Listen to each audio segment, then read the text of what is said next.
ప్రస్తుతం అనేక పత్రికలలో కూడా కేసీఆర్పై క్రిమినల్ కేసు అంటూ వస్తున్న ఆరోపణలపైన అయితే మాట్లాడదాం. మనతోని లీడర్ అదేవిధంగా మాజీ మంత్రి వాళ్ళు శ్రీనివాస్ గౌడ్ అయితే ఉన్నారు. మాట్లాడించే ప్రయత్నం అయితే చేద్దాం. ఒకటి కమిషన్ రిపోర్ట్ అనేది గవర్నమెంట్కి సబ్మిట్ చేయలేదు. ఇలా టీవీలలో ఎట్లా వస్తుందండి చెప్పండి. అంటే ప్రభుత్వమే ముందు లీక్ చేస్తుంది. అంటే ప్రభుత్వానికి ముందు నివేదిక ఉంది.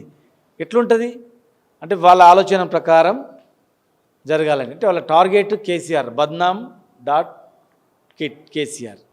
ఆయన బద్నాం చేసి హామీలు చెప్పి అధికారంలోకి వచ్చినాం. ఇప్పుడు కూడా బద్నాం చేస్తేనే అయిపోతుంది అనుకుంటాం. తప్పది. మీరు చేయాల్సింది మీరు చేయండి. మేమేం చేసినామో ప్రజలకు తెలుసు. మేము వచ్చిన తర్వాత ఎన్ని పంటలు పండినాయో, కేసీఆర్ వచ్చిన తర్వాత ఎన్ని ఎకరాల పంటలు పండినాయి, దేశంలో ఫస్ట్ నెంబర్ 1 స్థానానికి వరి పంట ఎట్లొచ్చింది, రైతులు ధనవంతుడు ఎట్లయిండు, మేము చేసినటువంటి కార్యక్రమం ప్రజలకు తెలుసు. మీరు వచ్చిన తర్వాత మీ మార్కులు ఉండడానికి మీరు ప్రయాణం చేయండి. మీ మార్క్ కేవలం కేసీఆర్ని బదనాం చేయడమే మా మార్కు. రేపు అధికారంలో మళ్ళీ కేసీఆర్ బదనాం చేసి అధికారంలో రావాలనుకున్నామంటే తప్పది. మీరు ఏం చేస్తారో చెప్పండి. ఒక పిల్లర్ గుంగిపోతే దాన్ని రిపేర్ చేయండి. రిపేర్ చేయకుండా 2 టర్ములు సముద్రంలో నీళ్ళు కలిసిపోతున్నాయి కానీ మీరు రైతులకు నీళ్ళు ఇస్తలేరు. కేవలం బదనాం చేయాలంటే ఎట్లా? అధికారంలో వచ్చింది అయిపోయింది. మీరు కాంగ్రెస్ గవర్నమెంట్లో 20-30 ఏళ్ళు కట్టినటువంటి ప్రాజెక్టులు, కేఎల్ఐ ప్రాజెక్ట్ నుంచి మొదలుకుంటే అనేక ప్రాజెక్టులు మీకు కంప్లీట్ చేసినాం. మేము మీలా కచ్చగట్టి అట్లా ఎండబెట్టినామా? మీ ప్రాజెక్టులు మేము కట్టమని చెప్పన్నామా?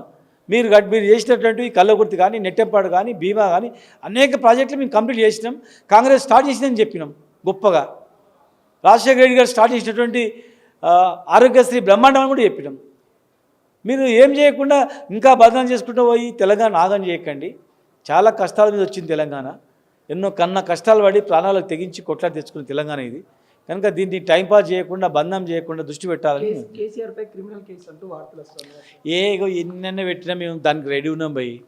ప్రాణాలకే సిద్ధపడిన వాళ్ళకి ఈ కేసులు భయపడతాడు పోయి. కేసీఆర్ భయపడతాడు? కేసీఆర్ గారు భయపడి ఎవరు భయపడు?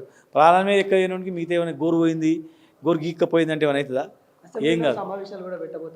ఏది పెట్టినా కేసీఆర్ గారు ఏందో ప్రజలకు తెలుసు. ఈ బదనాం ఎవరు నమ్మరు. స్వయంగా ముఖ్యమంత్రి గారు సొంత మామనే అన్నారు. బ్రహ్మాండమైన ప్రాజెక్టు 1,00,000 కోట్లు తింటాడా ఎవడన్నా? ఉన్నదే ప్రాజెక్ట్ 1,00,000 కోట్లకి. కనుక ఇవన్నీ ఎన్ని చేసినా కాదు. వాళ్లకు మేము చెప్తున్నా, అభివృద్ధి మీద దృష్టి పెట్టండి. మీ ప్రభుత్వ హయాంలో తెలంగాణకు ఏం చేస్తుండ్రో అనేది దృష్టి పెట్టండి, మంచిగా ఉంటుంది.